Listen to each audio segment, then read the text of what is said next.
Anime fight scenes are crazy.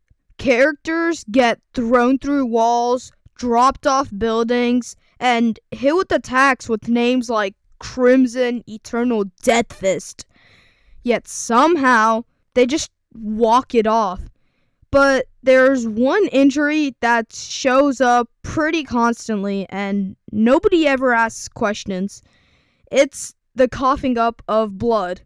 Turns out there's a real biological reason for it, and it's genuinely worse than the anime makes it look. First, let's start with the actual reason, based on how humans work. And yes, there is actual science here. Stick with me.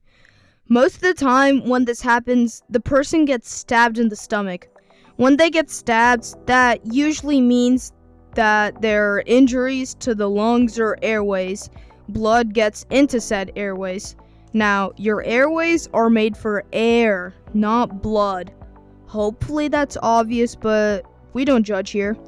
So, your body does what it always does when there's a foreign substance in your airways. It coughs it out. Your body is too sophisticated. It does not care that you're in the middle of a fight, that there's dramatic music playing, or you're just busy today. It wants the blood gone, so it coughs. And there you go. Mystery solved. That'll be $200 for the anatomy lesson, please. But why do your lungs get affected if your stomach gets stabbed? You ask. That's you. That's what you sound like. Great question, dear viewer. The main reason usually is that the wound was higher than the stomach. Yeah, the cake is a lie and so is the stab. Please get that Portal reference.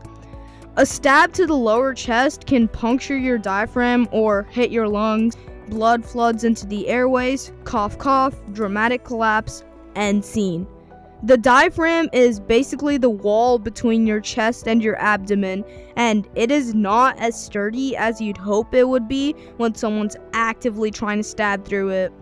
If there's a lot of internal bleeding, blood can pile up inside your chest and start squishing your lungs from the outside.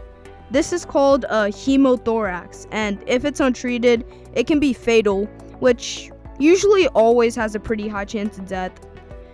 The human body, it turns out, is a deeply interconnected system where stabbing one part tends to upset several other parts at the same time.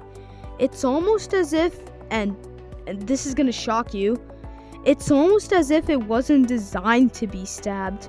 Poorly thought out, honestly. 0 stars, would not recommend. So, why do anime characters do this constantly? Like, it's a part-time job after decapitating demons and beating up pirates. There are 3 main reasons for this, and none of them involve consulting a doctor. First of all, it's easily readable. Blood from the mouth is instantly understood by any audience as, oh, this guy's not doing well. No explanation needed. One cough, a little blood, and everybody in the room knows exactly how bad the situation is. It's efficient storytelling, and anime is very good at efficient storytelling when it wants to be. When it doesn't want to be, it does a 3-episode flashback about a side character's childhood, but that's a whole other thing. 2, it keeps the character expressive. A realistic abdominal wound would involve, let's just say, a bit more than a tasteful trickle from the corner of the mouth. We're talking intestines, screaming, and the inability to stay conscious, let alone monologue for 30 minutes.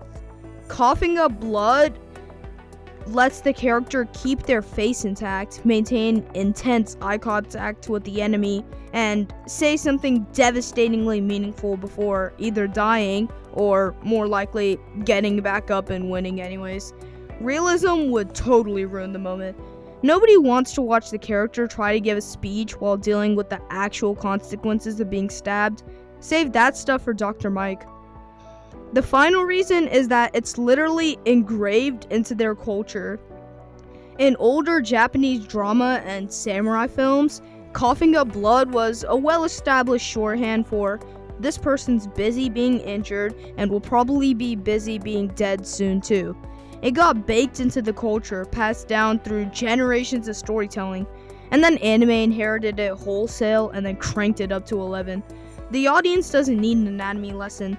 They don't need realism. They just need a cue, and the cue works every single time, which is more than you can say for most things in life.